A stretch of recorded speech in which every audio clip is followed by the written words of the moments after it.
Commission বলছে ধর্মীয় আইন মেনে চলা বাধ্যতামূলক জন্য নারীদের প্রতি বৈষম্য হচ্ছে। আপনি নিজেই শেয়ার দিয়া কইছেন ধর্মীয় আইন অনুসরণ করা যে কোনো ধর্মের অনুসারীদের জন্য বাধ্যতামূলক।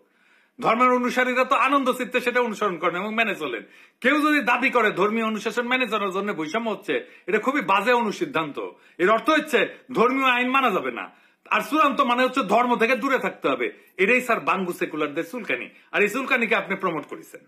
এই কমিটি প্রতিনিধিত্বমূলক না, বাংলাদেশের আপামর নারীদের অংশগ্রহণ নাই এই কমিটিতে, যারা সংস্কারের নামে ধর্মীয় আইনের বিরুদ্ধে কৃপান তোলে বাংলাদেশের মানুষ তাদের সংস্কার প্রস্তাব ছুঁড়ে ফেলে দেবে। আবার দেখেন, যৌনকর্মীদের শ্রমিকের মর্যাদা দেওয়ার কথা বলছেন।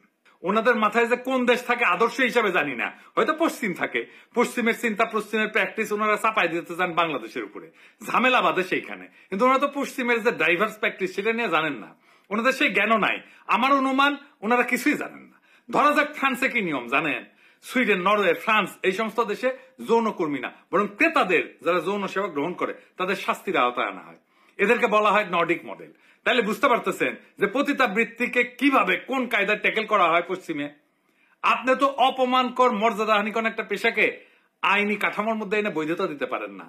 আপনারা পতিতাবৃত্তিতে ইন্ডাস্ট্রি বানাইতে চাইতেছেন, সেখানে টাকা বিনিয়োগ হবে, আর বাংলাদেশের নারীরা সেখানে শ্রমিক হিসেবে কাজ করবে। মানে পতিতাদের অ্যাপয়েন্টমেন্ট লেটার দিবে, পেনশন থাকবে, প্রমোশন হবে, পতিতারা ট্রেড ইউনিয়ন করবে। Are you crazy? মাথা মতো ঠিক আছে আপনাদের? নারীদের সম্মানজনক কর্মসংস্থান করতে হবে, এটা যদি লক্ষ্য হয় তাহলে এমন ব্যবস্থা করেন দক্ষতার যোগ্যতা অনুসারে সকল নারীর কর্মসংস্থানের জন্য বাংলাদেশের পুরুষদের যদি আদাপে রেখায় থাকতে হয় তাহলে সেটাও বাংলাদেশের পুরুষেরা মেনে নেবে। কিন্তু এটা মানবে না, আগুন জ্বালাই দিবে। মাথায় রেখেন, আগুন নিয়ে খেলেন না।